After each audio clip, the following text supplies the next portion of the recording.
చలికాలం వచ్చిందంటే చైనా రాజధాని బీజింగ్కు పొగమంచు కష్టాలు తప్పవు. కనీసం 10 అడుగుల దూరంలో ఉన్నవి కూడా కనిపించనంత దట్టంగా పొగమంచు ఈ మహానగరాన్ని కమ్మేస్తుంది. ఇది కేవలం పొగమంచు కాదు, కాలుష్యంతో కూడుకున్న పొగమంచు. బయటకు వస్తే ఏమీ కనిపించదు సరికదా, కళ్ళు మండటం ఖాయం. అలాంటి పొగమంచు కారణంగా ఇటీవల చైనా ప్రభుత్వం రెడ్ అలర్ట్ ప్రకటించింది. తాజాగా రెండోసారి కూడా అప్రమత్తత ప్రకటించింది. ప్రజలు అత్యవసరమైతేనే బయటకు రావాలని హెచ్చరించింది. కాలుష్యానికి కారకాలైన పరిశ్రమలు, కర్మాగారాలను మూసివేయాలని ఆదేశించింది. పాఠశాలలకు సెలవులు ప్రకటించింది.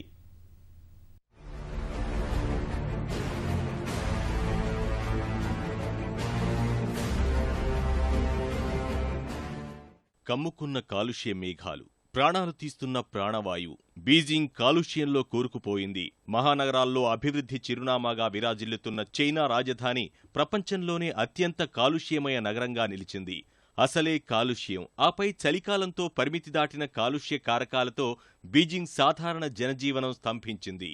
ప్రభుత్వం జారీ చేసిన ప్రమాద హెచ్చరికతో పాఠశాలలు మూతపడ్డాయి. భవన నిర్మాణ పనులపై నిషేధం విధించారు. కాలుష్యం వెదజల్లుతున్న కొన్ని రకాల పరిశ్రమలు మూసివేశారు. వాహనాల రాకపోకలపై నియంత్రణ విధించారు.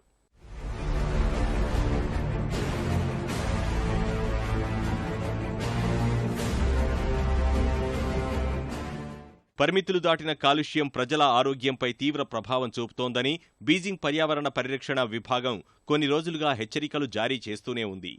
ఇప్పటికే కాలుష్యం పరిమితి దాటడం వల్ల ఒకసారి అత్యవసర ఆదేశాలు జారీ చేసింది. మళ్లీ రెండోసారి కూడా రెడ్ అలర్ట్ ప్రకటించింది. బీజింగ్లో కాలుష్య నియంత్రణ సూచి శనివారం 300 దాటింది. రానున్న రోజుల్లో అది 500 దాటవచ్చని హెచ్చరికలు జారీ అయ్యాయి. ప్రపంచ ఆరోగ్య సంస్థ ప్రతిపాదించిన పరిమితుల కంటే ఇది దాదాపు 20 రెట్లు అధికం.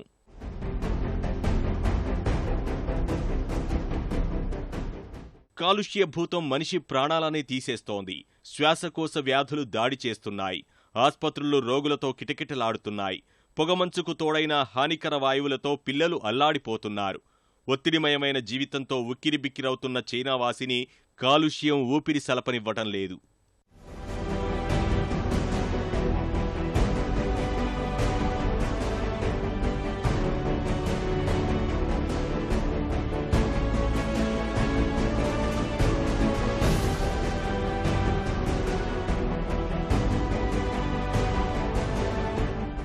పరిస్థితి మరింత చేయి దాటే ప్రమాదం ఉందని గుర్తించిన చైనా సర్కార్ దిద్దుబాటు చర్యలు చేపట్టింది.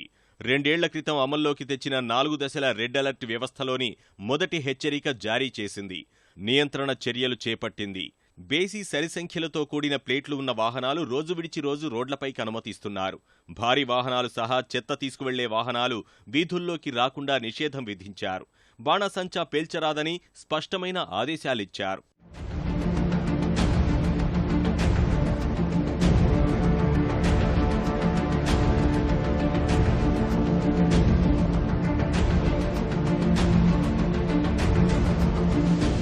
చైనాలో బొగ్గు ఆధారిత విద్యుత్ పరిశ్రమలే కాలుష్యంలో ప్రధాన భూమిక పోషిస్తున్నాయి. విద్యుత్ అవసరాల కోసం ఇప్పటికీ 60% పైగా థర్మల్ విద్యుత్ వెలుగులతో పాటు కాలుష్యాన్ని ఉత్పత్తి చేస్తోంది. ఈ ఏడాది జనవరి నుంచి సెప్టెంబర్ వరకే చైనా 155 థర్మల్ విద్యుత్ కేంద్రాలకు అనుమతినిచ్చింది. అంటే వారానికి 4 కేంద్రాలకు ఆమోదం తెలిపింది. ఈ పరిశ్రమల నుంచి వెదజల్లుతున్న ఉద్గారాలు వాతావరణాన్ని కాలుష్యమయం చేస్తున్నాయి. థర్మల్ కాలుష్యానికి తోడు శిలాజ ఇంధనాలతో రోడ్లపై పరుగులు తీస్తున్న వాహనాలు జతకలుస్తున్నాయి. వణికించే చలి నుంచి ఉపశమనం పొందేందుకు ఇళ్లలో మండిస్తున్న పొయ్యిలు ఆజ్యం పోస్తున్నాయి. ఇలా అనేక కారకాలు ప్రపంచంలో చైనా కాలుష్యం దేశంగా ముద్రవేశాయి. ఇప్పుడిప్పుడే భారీ స్థాయిలో సౌర, పవన విద్యుత్ ప్రాజెక్టులు చేపడుతున్నా ఈ ఫలితాలు అందుబాటులోకి రాలేదు. నవంబర్లో చైనా విడుదల చేసిన వాతావరణ నివేదిక శతాబ్దం ముగిసే నాటికి సాధారణ ఉష్ణోగ్రతలు 5 డిగ్రీలకు పెరుగుతాయని స్పష్టం చేసింది. భూతాపంతో సముద్రమట్టం 6 సెంటీమీటర్లు ముందుకొచ్చింది.